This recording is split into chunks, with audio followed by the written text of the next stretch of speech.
Episode 261. ஆதனின் வீரர்கள் அட்டூரியன் மற்றும் அவனது படை வீரர்களை தாக்க செல்லும் போது வானத்தில் இருந்து ஒரு குரல் வந்தது. அதை கேட்டு அங்கிருந்து அனைத்து வீரர்களும் குழப்பத்துடன் வானத்தை பார்த்து கொண்டும் அந்த குரல் யாரென்றும் பேசிக் கொண்டிருந்தார்கள். அப்போது அந்த குரல் இந்த மதுரை அகாடமி பொறுப்பாளர் குரல் என்று பலரும் எண்ணிக்கொண்டிருந்தார்கள். ஏனென்றால் இந்த போட்டி இடைவிடாது 3 நாட்களாக நடப்பதால் வீரர்கள் எண்ணிக்கை 2000ற்கு வந்திருக்கும். அதனால் அதை அறிவித்து வெளியே வர வைக்கத்தான் இந்த குரல் இப்போது சண்டையை நிறுத்த சொல்லியிருக்கலாம் என்று கலந்து பேசிக் கொண்டிருந்தார்கள். ஆதனுக்கு அந்த குரல் பொறுப்பாளர் குரல் போல் தெரியவில்லை. அவன் அங்குமிங்கும் சுற்றி சுற்றி பார்த்து கொண்டிருந்தான். அப்போது ஆதனுக்கு எதிர் திசையிலிருந்து ஒரு கருப்பு நிறமான ஹூடி போட்டுக்கொண்டு ஒருவன் பறந்து வந்து கொண்டிருந்தான்.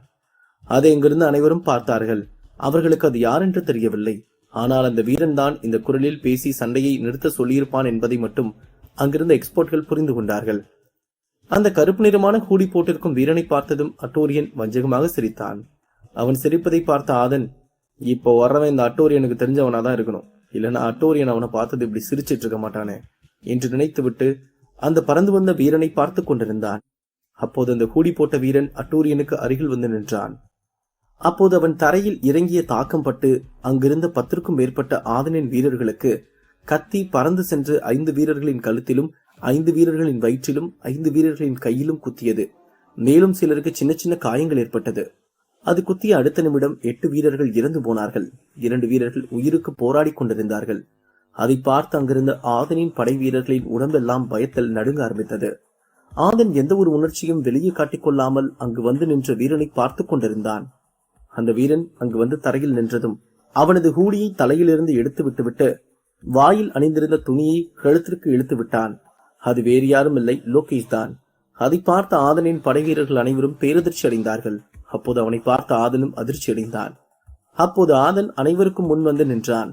அவனை பார்த்த லோகேஷ், நீ எப்போ என் வம்சத்து போட்டிக்கு வந்து என்னை எதிர்த்து பேசிட்டு போனியோ அப்பவே உன்னை கொன்றிருப்பேன். ஆனா நீ எங்க போட்டிக்கு வந்து போட்டியாளருங்கிறதுனால உன்னை சும்மா விட்டுட்டேன்.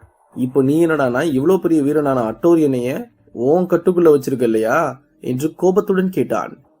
அதை கேட்டதும் அங்கிருந்த ஆதனின் படை வீரர்கள் அனைவரும் வேகமாக திரும்பி ஆதனை பார்த்தார்கள். அப்போது அசோகன் அதுல்யாவை பார்த்து, ஆதன் இவனையும் விட்டு வைக்கலையா அதுல்யா என்று கூறிவிட்டு தலையில் அடித்துக் கொண்டான். ஆதன் ஏதும் பேசாமல் அப்படியே நின்று கொண்டிருப்பதை பார்த்த லோகேஷ், சரி உனக்கு ஒரு வாய்ப்பு கொடுக்குறேன். இப்போ உன் ஆளுங்க எல்லாத்தையும் உன் பக்கம் கூட்டுட்டு என்கிட்டையும் அட்டூரியன் கிட்டையும் மன்னிப்பு கேட்டுட்டு ஓடி போயிரு. உன்னை இந்த போட்டியிலிருந்து மட்டும் வெளியே அனுப்புறேன், இல்லனா என் சித்திரவதை எப்படி இருக்கும்னு நீ கேள்விப்பட்டிருப்பேன்னு நினைக்கிறேன் என்று கூறினான். அதை கேட்டு அங்கிருந்த 6வது லெவல் எக்ஸ்பர்ட் ஆதனுக்கு அருகில் வந்து, ஆதன் பேசாம அவர் சொல்ற மாதிரி சொல்லிட்டு இந்த போட்டியில இருந்து விலகிடு. ஏன்னா அவர் சித்திரவதை ரொம்ப கொடுமையா இருக்கும் ஆதன். அவன் அட்டாக் பண்ணுவான், ஆனா நீ சாகாத மாதிரி அட்டாக் பண்ணுவான். அதாவது உனக்கு வலி ரொம்ப கொடுமையா இருக்கும். அந்த வழியில இருக்கிறத விட நீயே இந்த போட்டியில இருந்து வெளியே போயிடலான்னு நினைக்கிற அளவுக்கு ஆயிடும் என்று அறிவுரை கூறினான்.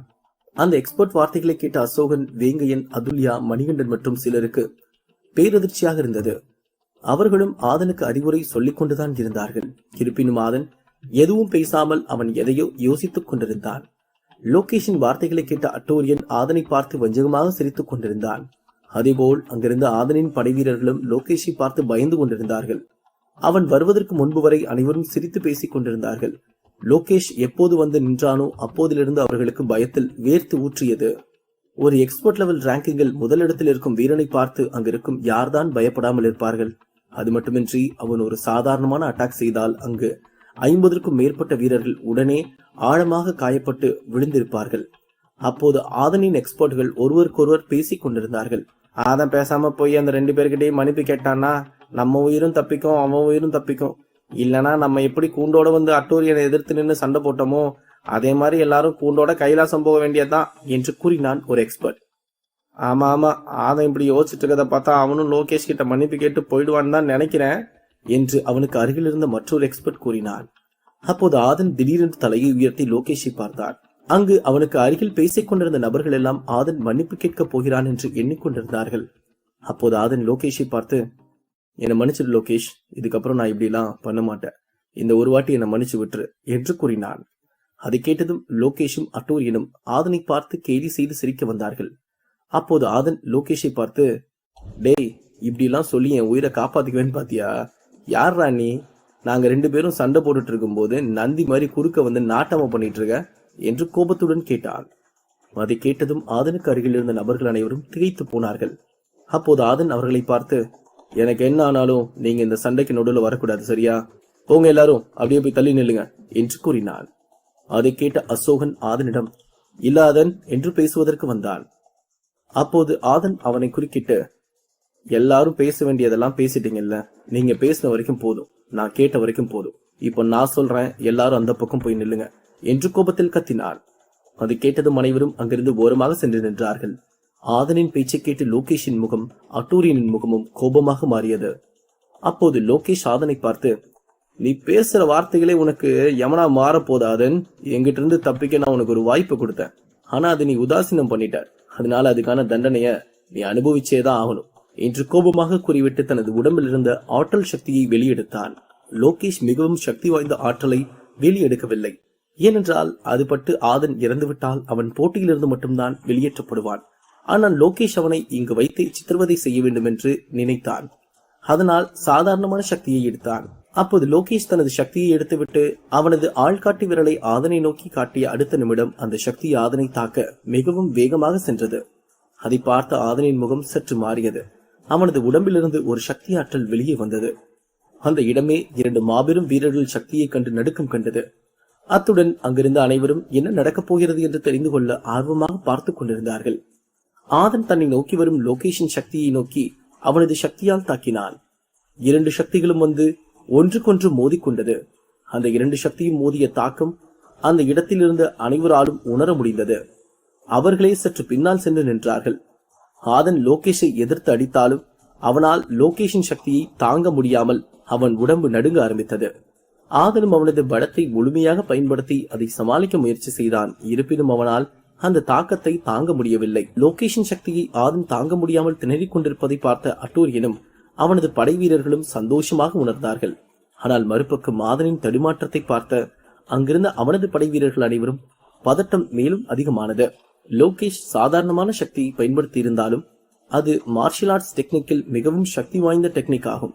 அந்த அட்டாக் கம்மியான ஆற்றல் சக்தி வைத்துக் கொண்டு அதிக லெவலில் ஒரு வீரன் இருந்தான் என்றால் அவன் உடல் வெடித்து சிதறி இருப்பான்.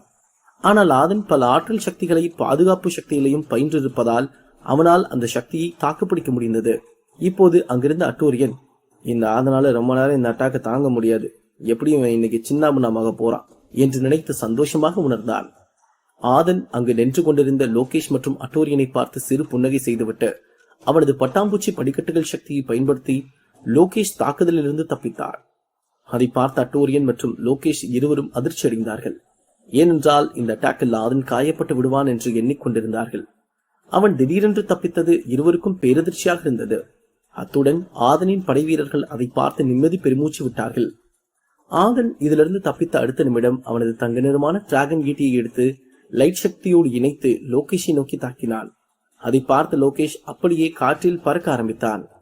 அப்படியே அவனது சக்தி ஆற்றலை எடுத்தான். அப்போது லோகேஷின் கைக்கு ஒரு சக்தி வந்தது. அதை ஆதனின் டிராகன் ஈட்டியை நோக்கி தாக்கினான். அந்த 2 சக்திகளும் மீண்டும் ஆதனை தாக்கியதும் இந்த முறையும் ஆதனின் உடம்பு நடுக்கம் கண்டது. அதை பார்த்த லோகேஷிற்கு மிகவும் ஆச்சரியமாக இருந்தது. அவன் அப்படியே தரையில் இறங்கிவிட்டு அட்டூரியனை பார்த்து, என்ன நண்பா, இந்த ஆதன் இந்த சக்தியையும் தடுத்து நிறுத்தி நிக்கிறான், இவன்கிட்ட அவ்வளவு ஆற்றல் சக்தி இருக்கா என்ன என்று ஆச்சரியமாக கேட்டான்.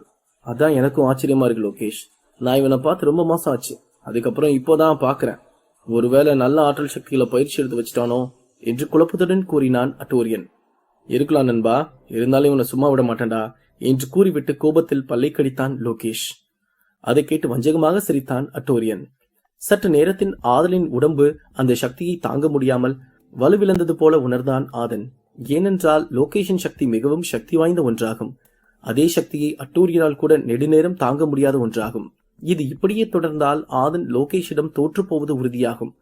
ஆதன் அந்த சக்தியை தடுத்துக்கொண்டே ஒரு கத்து கத்தினான். அப்போது ஆதனின் உடம்பிலிருந்து வந்த 3 விதமான லைட் சக்தி லோகேஷின் சக்தியை தடுத்து நிறுத்தியது. இருப்பினும் ஆதனால் அந்த லோகேஷின் சக்தியை நெடுநேரம் தடுக்க முடியவில்லை. அந்த சக்தி ஆதனின் உள்ளுறுப்புகளை வெகுவாக காயப்படுத்தியது. ஆதனின் உள்ளுறுப்புகள் சேதமடைந்து கொண்டிருந்ததால் அவன் வாயிலிருந்து ரத்தம் வர ஆரம்பித்தது. அதை பார்த்த அங்கிருந்த அட்டூரியன் மற்றும் லோகேஷ் தவிர அனைவரும் பேரதிர்ச்சி அடைந்தார்கள்.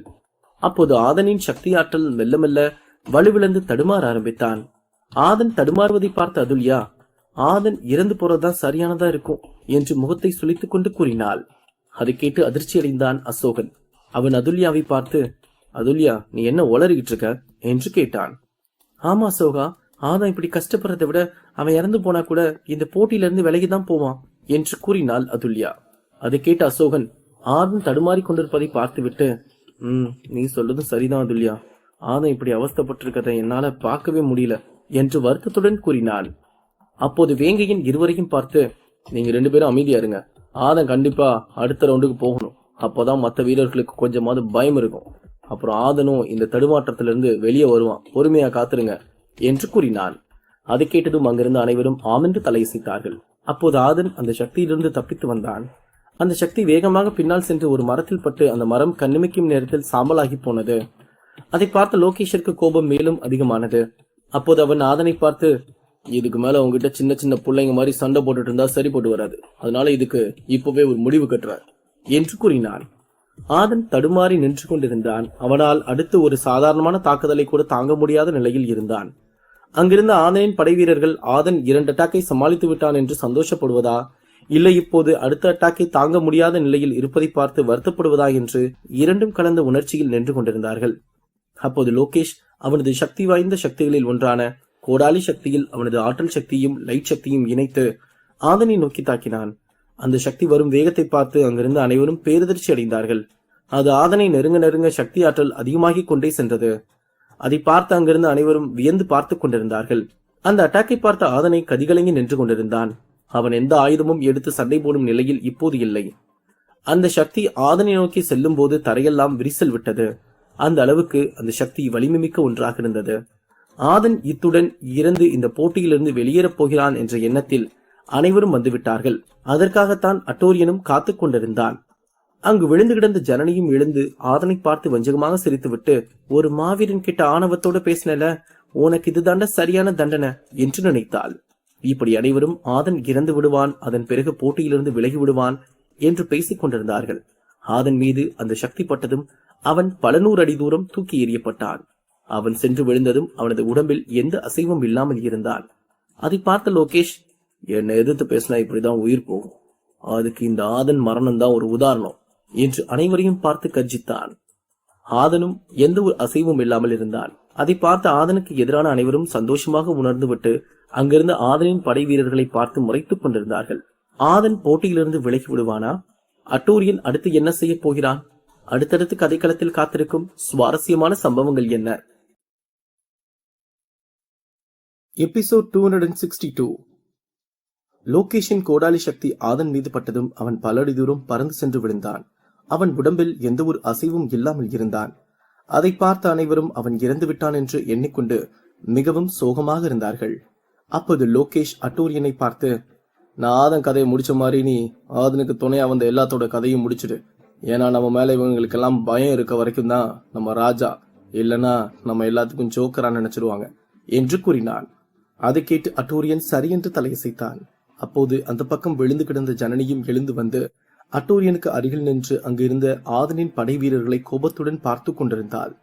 லோகேஷ் வந்தவுடன் 2 வீரர்கள் உயிருக்கு போராடி கொண்டு இருந்ததால் ஒரு உயிர் இப்போது போனது, மற்றொரு உயிரும் போராடி கொண்டிருந்தது. அப்போது அட்டோரியன் அவனுக்கு எதிராக நின்று கொண்டிருந்த அனைத்து வம்சத்து வீரர்களையும் பார்த்து, உங்களுக்கெல்லாம் எவ்வளவு தைரியம் இருந்தா நேத்து வந்து அவன் பேச்சை கேட்டுட்டு என்னை எதிர்த்து வந்திருப்பீங்க. உங்களுக்கெல்லாம் என் மேல பயம் குறைஞ்சிருச்சு போல இல்லையா? அதனாலதான் என்னை எதிர்த்து சண்டை போட வந்துட்டீங்க என்று சத்தமிட்டு கேட்டான். அந்த சத்தம் அங்கிருந்து அந்த இடத்தையே நடுங்க வைத்தது. அவன் பேசியதை கேட்டு அங்கிருந்து அனைத்து வீரர்களும் பதட்டமாக இருந்தது. நீங்க எல்லாம் கூட்டம் கூட்டமா சேர்ந்தது தப்பு இல்ல, ஆனா அது ஏன் கூட சேர்ந்திருக்கணும். அங்க இறந்து கிடக்கானே, அவன் கூட சேர்ந்திருக்க கூடாது என்று ஆதனை கை காட்டி கூறினான் அட்டோரியன். அப்போது அங்கிருந்து அனைவரும் திரும்பி ஆதனை பார்த்தார்கள். ஆதன் அடிபட்டு விழுந்த போது எப்படி படுத்திருந்தானோ அதே போல்தான் இப்போதும் படுத்திருந்தான். அதை பார்த்து அங்கிருந்த அனைத்து எக்ஸ்பர்ட்களும் மீண்டும் திரும்பி அட்டோரியனை பார்த்து பயந்து கொண்டிருந்தார்கள். அப்போது லோகேஷ் ஆதனை ஆச்சரியமாக பார்த்து கொண்டிருந்தான். அதை பார்த்த அட்டோரியன், என்னாச்சு லோகேஷ், நீயே ஒரு மாதிரி இருக்க என்று கேட்டான். ஒன்னும் இல்ல, இந்த போட்டியில இறந்து போவாங்கன்னா அந்த வீரன் என்ன ஆவான் என்று கேட்டான் லோகேஷ். அட, இது கூட தெரியாதாப்பா உனக்கு? இந்த போட்டியை பொறுத்த வரைக்கும் இறந்து போனாங்கன்னா அவங்க இந்த இடத்தை விட்டு மறைஞ்சு போயிடுவாங்க, அதாவது போட்டியிலிருந்து வெளியேற்றப்படுவாங்க என்று கூறினான் அட்டோரியன். அப்போது லோகேஷ் ஆதனை பார்த்து கை காட்டி விட்டு, அப்ப ஆதன் ஏன் இன்னும் மறைஞ்சு போல என்று குழப்பத்துடன் கேட்டான். அதை கேட்டதும் அட்டூரியனும் மெல்ல திரும்பி ஆதனை பார்த்தான். அவனது சிரிப்பு மறைந்து போனது. ஏனென்றால் ஆதன் அடிபட்டு அங்கேயேதான் கிடந்தான். அவன் உடம்பு அசைவில்லாமல் இருந்திருக்கலாம், ஆனால் அவன் உயிர் போகவில்லை என்பதுதான் உண்மையாகும். அங்கிருந்த அனைவரும் திரும்பி ஆதனை பார்த்தார்கள். அப்போது வெளியே தியானத்தில் இருந்த ஆதனின் எண்ணத்திற்குள் அந்த ப்ளூ ரேங்க் கழுகு பேட்டில் ஸ்பிரிட் வந்தது. அதை பார்த்த ஆதன் மாயாஜால இடத்தில் டக்கென்று கண்களை விழித்து எழுந்தான். அதை பார்த்து அங்கிருந்த அனைவரும் திகைத்து போனார்கள். ஆதன் இறந்து விட்டான், அவன் போட்டியிலிருந்து வெளியேற்றப்பட்டு விட்டான் என்று அங்கிருந்த அனைவரும் எண்ணிக்கொண்டிருந்த நேரத்தில் ஆதன் எழுந்து அமர்ந்ததை அங்கிருந்த யாராலும் நம்பவே முடியவில்லை. அட்டூரியனும் லோகேஷும் அதிர்ச்சியுடன் பார்த்து கொண்டிருந்தார்கள். மற்றவர்கள் அனைவரும் ஆதனை ஆச்சரியமாக பார்த்து கொண்டிருந்தார்கள். அப்போது ஆதன் திரும்பி அங்கிருந்த அனைவரையும் பார்த்து சிறு புன்னகை செய்துவிட்டு எழுந்து நின்றான். அதை பார்த்த வேங்கையன், ஆதன் திரும்பவும் வந்துட்டான், அவன் போட்டியிலிருந்து இன்னும் வெளியேற்றப்படல என்று சந்தோஷமாக கத்தினான். அதை கேட்டு அங்கிருந்த அனைவரும் ஆச்சரியத்தில் இருந்தாலும் சந்தோஷமாக கத்தி கொண்டாட ஆரம்பித்தார்கள். அதை பார்த்த அட்டூரியனுக்கும் லோகேஷிற்கும் மிகவும் ஆச்சரியமாக இருந்தது. அப்போது லோகேஷ் அட்டூரியனை பார்த்து, இது எப்படி அட்டூரியன் சாத்தியமாச்சு? இதனால நம்பவே முடியலப்பா. என் சக்தி பட்டு உடல் வடிச்சு இறந்து போனதை கூட பார்த்திருக்கேன், ஆனா இப்படி இவ்வளவு நேரம் கழிச்சு எந்திரிச்சு வந்தவனை நான் பார்த்ததே இல்லப்பா என்று அதிர்ச்சி குறையாமல் கூறினான். எனக்கும் அதுதான் நம்பவே முடியல லோகேஷ். நமக்குள்ள சண்டை வந்து நீ இந்த சக்தியை பயன்படுத்தி இருந்தா என்னாலேயே அதுக்கப்புறம் எந்திரிச்சு வந்திருக்க முடியாது. ஆனா இவன் எப்படி உயிரோட வர்றான் என்று கேட்டான் அட்டூரியன். ஆமா அட்டூரியன், இந்த ஆதான் அந்த அளவுக்கு பாதுகாப்பு ஆற்றல் சக்தி பயிற்சி எடுத்து வச்சிருக்கானா என்ன என்று குழப்பத்துடன் கேட்டான் லோகேஷ். ஆதன் அந்த கூட்டத்தை நோக்கி நடந்து வந்து கொண்டிருந்தான். அவன் உதட்டில் புன்னகையுடன் வந்து கொண்டிருப்பதுதான் அங்கிருந்த அனைவருக்கும் இருக்கும் ஆச்சரியத்திற்கான காரணமாகும். ஏனென்றால் லோகேஷ் சக்தியில் ஆதன் தப்பித்தது முதல் அதிர்ச்சி. அதன் பிறகு அவனது அட்டாக் பட்டு இவ்வளவு நேரம் கழித்து மீண்டும் வந்தது மற்றொரு அதிர்ச்சி. இப்போது அவன் எழுந்து வந்திருக்கிறான். அதை லோகேஷ் மற்றும் அட்டூரியன் கோபமாக பார்த்து கொண்டிருக்கிறார்கள் என்றால் அவர்கள் மீண்டும் அவனை தாக்கிக் கொள்வதற்கு தான் முயற்சி செய்வார்கள். ஆனால் ஆதன் சிரித்துக் கொண்டு வருகிறான் என்றால் அவன் ஏதோ திட்டத்தோடு தான் வருகிறான் என்று எண்ணிக்கொண்டிருந்தார்கள். ஆதன் லோகேஷை பார்த்து, என்ன லோகேஷ், உன்னோட இந்த சக்திக்கு நான் இறந்து போயிருவேன்னு பகல் கனவு கண்டுட்டு இருந்தியா? நான் அட்டாக் சக்தி கத்துக்கிட்டதை விட பாதுகாப்பு ஆற்றல் சக்தி கத்துக்கிட்டது தான் அதிகம். நீ எத்தனை வாட்டி வெட்டி வெட்டி விட்டாலும் நெருப்புல தூக்கி போட்டாலும் பீனிக்ஸ் பறவை மாதிரி வந்துட்டே தாண்டா இருப்பேன், வாடா பாத்துக்கலாம் என்று கூறிவிட்டு தனது சிவப்பு நிறமான ஈட்டியை எடுத்து தரையில் குத்தி கம்பீரமாக நின்றான். அதை பார்த்து அங்கிருந்த பல எக்ஸ்பர்ட்களுக்கு உடம்பெல்லாம் புல்லரித்தது. அந்த அளவுக்கு கம்பீரமாக நின்று கொண்டிருந்தான் ஆதன். ஆதனின் பேச்சை கேட்டதும் லோகேஷிற்கு கோபம் மேலும் அதிகமானது. அவன் ஆதனை பார்த்து, டேய், சும்மா வசனம் பேசுறத நிறுத்துடா. அடி வாங்கி கீழே விழுந்த நீயே இப்படி பேசுறனா? உன்னை அடிச்சு பறக்க விட்ட நான் எவ்வளவு பேசுவேன்? என்ன, இப்ப என்னோட ஒரு அட்டாக்ல இருந்து நீ தப்பிச்சிட்ட, ஆனா உன்னை கொல்றதுக்கு என்கிட்ட 1000 வழி இருக்குடா என்று ஏளனமாக கூறினான். அதை கேட்ட ஆதன் சத்தமிட்டு சிரித்து விட்டு, அப்படியா, அப்ப வாடா வந்து ஒன்னொன்னா காட்டு பார்க்கலாம் என்று கிண்டலாக கூறினான். அதை கேட்டு திடீரென்று அட்டூரியனை சிரித்தான். அதை பார்த்த லோகேஷ் அவனை பார்த்து முறைத்துவிட்டு நின்றான். லோகேஷ் சக்தி ஆதன் மீது பட்டபோது ஆதனுக்கு பாதுகாப்பு கவசம் கொடுத்தது ப்ளூ ரேங்க் கழுகு பேட்டில் ஸ்பிரிட் தான். அத்துடன் அவன் அந்த காயங்களில் இருந்து வேகமாக குணமாக காரணமாக இருந்ததும் அந்த கழுகு பேட்டில் ஸ்பிரிட் தான். அப்போது ஆதன் அங்கு சுருண்டு படுத்திருந்த போது அந்த பறவையின் சக்தி தான் ஆதனின் காயங்களை குணமடைய வைத்தது. அதனால் தான் ஆதன் சிறிதும் அசைவன்றி படுத்திருந்தான். ஆதன் அங்கிருந்து எழுந்து முதலில் அந்த ப்ளூ ரேங்கிங் கழுகு பேட்டில் ஸ்பிரிட்டை மனதில் நினைத்து கொண்டு, ரொம்ப ரொம்ப நன்றி என் கழுகு நண்பா, நீ மட்டும் இன்னைக்கு இல்லனா நான் இறந்து போறதோட இந்த போட்டியிலிருந்து வெளியேற்றப்பட்டிருப்பேன் என்று நினைத்துவிட்டு திரும்பி அங்கிருந்த அனைவரையும் பார்த்து சிறு புன்னகை செய்தான். அது மட்டுமின்றி ஆதன் பல பாதுகாப்பு ஆற்றல் சக்திகளை பயின்றிருந்தான். அதனால் தான் அவனால் அந்த சக்தியை தாங்கிக் கொள்ள முடிந்தது. அந்த சக்திகள் முதலில் இருந்தே ஆதனுக்கு துணையாக இருந்த ஒன்றுதான்.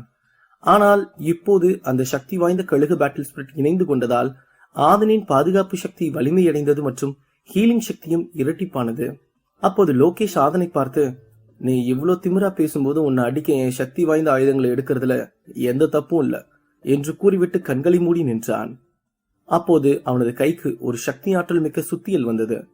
அந்த சுத்தியல் முழுக்க சக்தி ஆற்றல்களோடு இருந்தது. அதை அங்கிருந்த அனைத்து வீரர்களும் வியந்து பார்த்து கொண்டிருந்தார்கள். ஆனால் ஆதன் அந்த சக்தி ஆற்றல் மிக்க சுத்தியல், கோடாலி மற்றும் வால்தான் அந்த மதுரா பாதாள மலையில் இருந்து பரிசாக எடுத்துக்கொண்டு வந்திருந்தான் லோகேஷ். ஆதன் அந்த சிவப்பு நிறமான ஈட்டியை தரையில் குத்தி கோபத்தோடு நின்று கொண்டிருந்தான். இருவரும் கோபத்தில் இருப்பதை பார்த்த மக்களுக்கு இதயம் படபடவென அடிக்க ஆரம்பித்தது. அப்போது லோகேஷ் ஆதனை நோக்கி அந்த சுத்தியலை எறிந்தான். அதை பார்த்த ஆதன் கையிலிருந்த சிவப்பு நிறமான ஈட்டி நெருப்பும் மின்னலும் சேர்ந்து எரிய ஆரம்பித்தது. அவன் அதை அந்த சுத்தியலை நோக்கி எரியலாம் என்று செல்லும் போது வானத்திலிருந்து ஒரு அட்டாக் வந்து அந்த சுத்தியலை தடுத்து நிறுத்தியதோடு அதை மீண்டும் லோகேஷின் கைக்கு திரும்பி அனுப்பியது. அங்கிருந்த அனைவரும் யார் இந்த செயலை செய்தது என்று பார்த்து கொண்டிருந்தார்கள். முக்கியமாக ஆதன், லோகேஷ் மற்றும் அட்டூரியன் மூவரும் வானத்தை பார்த்து கொண்டிருந்தார்கள். அப்போது வானத்தில் இருந்து ஒரு அறிவிப்பு வந்தது. இந்த போட்டி 2000 வீரர்களுக்கு சரியா வந்துருச்சு. அதனால இது இதோட முடிவுக்கு வந்துருச்சு. இதுக்கப்புறம் இந்த மாயாஜால இடத்துல இருக்க யாரும் யாரையும் அடிக்க கூடாது என்று ஒரு குரல் பேசியது. அதை கேட்டு அங்கிருந்து அனைவரும் சந்தோஷமாக உணர்ந்தார்கள். அப்போது லோகேஷ் அந்த வானத்தை பார்த்து, எப்படி சரியா ஆதன் அடிக்க வரும்போது மட்டும் போட்டி முடியும்? நீங்க யாருக்கு பதில் சொல்றீங்களோ இல்லையோ, எனக்கு பதில் சொல்லியே ஆகணும் என்று கோபமாக கேட்டான். அதை கேட்டு சில நிமிடங்கள் வானத்தில் இருந்து எந்த ஒரு தகவலும் வரவில்லை. அதன் பிறகு அந்த வானத்தில் இருந்து வந்த குரல், அதுக்கு நீதான் காரணம் லோகேஷ் என்று கூறியது. அதை கேட்டதும் மேலும் அதிர்ச்சி அடைந்தான் லோகேஷ். என்னது, நான் காரணமா? என்னையா சொல்றீங்க? கொஞ்சம் தெளிவா சொல்லுங்க என்று கேட்டான்.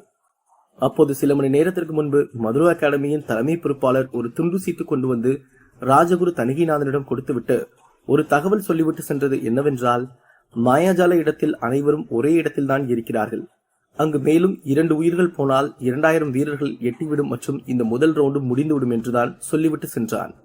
அதை கேட்டுதான் தணிகைநாதன் அதிர்ச்சி அடைந்தார். இப்போது மாயாஜால இடத்தில் லோகேஷ் எப்படி இந்த முடிவுக்கு காரணமானான் என்றால், அவன் அட்டூரியனை காப்பாற்ற வந்து நின்றது 5 கத்திகள் 5 வீரர்களின் கழுத்திலும் 5 வீரர்களின் உடம்பிலும் மற்றும் 5 வீரர்கள் கையிலும் மற்றும் சில வீரர்களுக்கு சிறு சிறு காயங்களும் ஏற்பட்டது. அப்போது அந்த குழுமத்தில் கத்திப்பட்ட 5 இறந்து போட்டியிலிருந்து வெளியேற்றப்பட்டார்கள். கையில் பட்ட வீரர்களுக்கு ஆழமான காயங்கள், அதனால் அவர்கள் போட்டியிலிருந்து வெளியேற்றப்படவில்லை. ஆனால் உடம்பில் கத்தி குத்திய 3 உடனே மரணத்தை தழுவினார்கள். ஆனால் 2 மட்டும் உயிருக்கு போராடி கொண்டிருந்தார்கள். அந்த 2 ஒருவன் சிறிது நேரத்திற்கு முன்பு இறந்து போட்டியிலிருந்து வெளியேற்றப்பட்டான். மற்றொருவன் உயிருக்கு போராடி கொண்டிருந்தான். ஆதன் எப்போது லோகேஷின் சக்தியில் அடிபட்டு இறந்து விட்டான் என்ற செய்தியை அங்கு பேசிக் கொண்டிருக்கும் எக்ஸ்பர்ட்களின் பேச்சை கேட்டானோ அப்போது அந்த வீரனும் இறந்து விட்டான். அப்போது முதல் ரவுண்டில் 2000 வீரர்கள் வந்துவிட்டார்கள். அதனால் இதற்கு பிறகு யாரும் சண்டை போட்டுக் கொள்ள முடியாது. அப்போதுதான் லோகேஷ் தனது சக்தியை எடுத்து தாக்கினான். இதில் வேடிக்கை என்னவென்றால், எந்த தணிகைநாதன் ஆதனை கொல்ல வேண்டும் என்று நினைத்தாரோ அவர்தான் தனது சக்தியை வைத்து லோகேஷின் சக்தியை முறியடித்தார். ஏனென்றால் மதுரா அகாடமியின் தலைமை பொறுப்பாளர் தணிகைநாதனிடம் விவரத்தை சொன்ன அடுத்த நிமிடம் இந்த செயலை செய்தார் தணிகைநாதன். இந்த அறிவிப்பை மதுரா அகாடமியின் தலைமை பொறுப்பாளர் லோகேஷிடம் சொல்லவும் லோகேஷ் கோபமாக திரும்பி அட்டூரியனை பார்த்துவிட்டு விரக்தியுடன் நின்று கொண்டிருந்தான். அப்போது லோகேஷ் ஆதனை பார்த்து, ஏதோ உனக்கு லக் இருந்ததால நீ இந்த முறை தப்பிச்சிட்ட, ஆனா அடுத்த ரவுண்ட்ல நீ எப்படி தப்புகிறேன்னு நானும் பாக்குறேன் என்று கூறினான். அதையெல்லாம் ஆதன் ஒரு பொருட்டாகவே எடுத்துக் கொள்ளவில்லை. அவன் லோகேஷை பார்த்து சிறு புன்னகை செய்துவிட்டு நின்று கொண்டிருந்தான். மறுபக்கம் சோமனும் ஒரு கடமன் வம்சத்து வீரனும் சண்டை போட்டுக் கொண்டிருந்தார்கள். அப்போது இதே அறிவிப்பு அங்கும் வந்தது. அதை கேட்ட சோமன் அந்த வீரனை பார்த்து, டேய் சொம்பு தலையா, உனக்கு நல்ல நேரம்டா, இல்லனா உன்னை இந்த போட்டியிலிருந்து வெளியே அனுப்பியிருப்ப. சரிப்போ, போயிட்டு அடுத்த ரவுண்டு வா, பாத்துக்கலாம், சரியா என்று கூறினான். அதை கேட்ட அந்த கடமன் வம்சத்து வீரன் நிம்மதி பெருமூச்சு விட்டுவிட்டு நின்று கொண்டிருந்தான். அப்போது அந்த வானத்தில் இருந்து வந்த குரல் அனைவரையும் ஒரு இடத்தில் வந்து நிற்க அறிவுறுத்தியது. அப்போது சோமனுக்கு சிறிது தூரத்தில் ஒரு லைட் ரைஸ் வானத்திலிருந்து வந்து தரையில் விழுந்து கொண்டிருந்தது. அதை பார்த்த சோமன், ஓஹோ, நம்ம அங்க போய் தான் நிக்கணும் போல, அப்போதான் நம்ம அடுத்த ரவுண்டுக்கு போவோம்னு நினைக்கிறேன் என்று நினைத்துவிட்டு அந்த திசையை நோக்கி நடந்து சென்றான். சோமன் இந்த போட்டியில் மிகவும் எளிதாக வென்று விட்டான். ஆனால் ஆதன் இந்த போட்டியில் அவனுக்கு மாறாக மிகவும் கஷ்டப்பட்டு விட்டான். இருப்பினும் இருவரும் புன்னகையை விடவே இல்லை. எப்போதும் போல் சிரித்துக் கொண்டேதான் இருந்தார்கள். இருவரும் அடுத்த ரவுண்டுக்கு முன்னேறினார்கள். அப்போது மதுரா அகாடமி மைதானத்திலும் முதல் ரவுண்ட் முடிவுக்கு வந்துவிட்டது என்று அறிவித்தார்கள். அப்போது அங்கிருந்த அனைவரும் மிகவும் சந்தோஷமாக வீரர்களுக்காக காத்துக் கொண்டிருந்தார்கள். மக்களுக்கு அடுத்து என்ன ரவுண்ட் நடக்கப் போகிறது என்றுதான் ஆர்வமாக இருந்தார்கள். ஏனென்றால் முதல் ரவுண்ட் ஆழ்மனதிற்கான போட்டியில் இங்கு 2000 வீரர்கள் வென்றுவிட்டு அமர்ந்திருந்தார்கள். அதேபோல் அடுத்த ரவுண்ட் என்னவாக இருக்கும் என்றுதான் அவர்கள் யோசனையாகவே இருந்தது. அப்போது அந்த போட்டியில் கலந்து கொள்ளாத 2 எக்ஸ்பர்ட்களில் ஒருவன் அவனது நண்பனிடம், மச்சான், முதல் போட்டியே வீரர்களோட மனசுக்குள்ள நடந்த போட்டி. இதுல வலிமையா இருக்கவங்க பல ஆயிரம் பேர்ல 2000 பேர் வந்துட்டாங்க. அடுத்தது ஒரு உடலளவு போட்டியா இருந்தா நல்லா இருக்கும்ல. ஏன்னா எல்லாமே மாய உலகத்தில் நடக்கிற மாதிரியே இருந்தா நல்லா இல்ல. இங்க ஒருத்தருக்கு ஒருத்தர் சண்டை போட்டுக்கிட்டாதான் நல்லா இருக்கும் என்று கூறினான். ஆமா மச்சான், அததான் நானும் நினைக்கிறேன். ஆனா எல்லா போட்டியும் மதுரா அகாடமி ஒரே மாதிரி நடத்த மாட்டாங்கன்னு ஒரு நம்பிக்கை இருக்கு. சரி, என்ன ஆகும்னு காத்திருந்து தெரிஞ்சுக்கலாம் என்று கூறினான் மற்றொரு எக்ஸ்பர்ட். இருவரும் எப்படி பேசிக் கொண்டிருந்தார்களோ அப்படித்தான் அங்கிருந்த அனைத்து மக்களும், எக்ஸ்போர்ட்களும் மற்ற வம்சத்து மாஸ்டர்களும் பேசிக் கொண்டிருந்தார்கள். அப்போது வாரியர் லெவல் சக்தியில் இருப்பவர்கள் அந்த லைட் ரேஸில் நின்றார்கள்.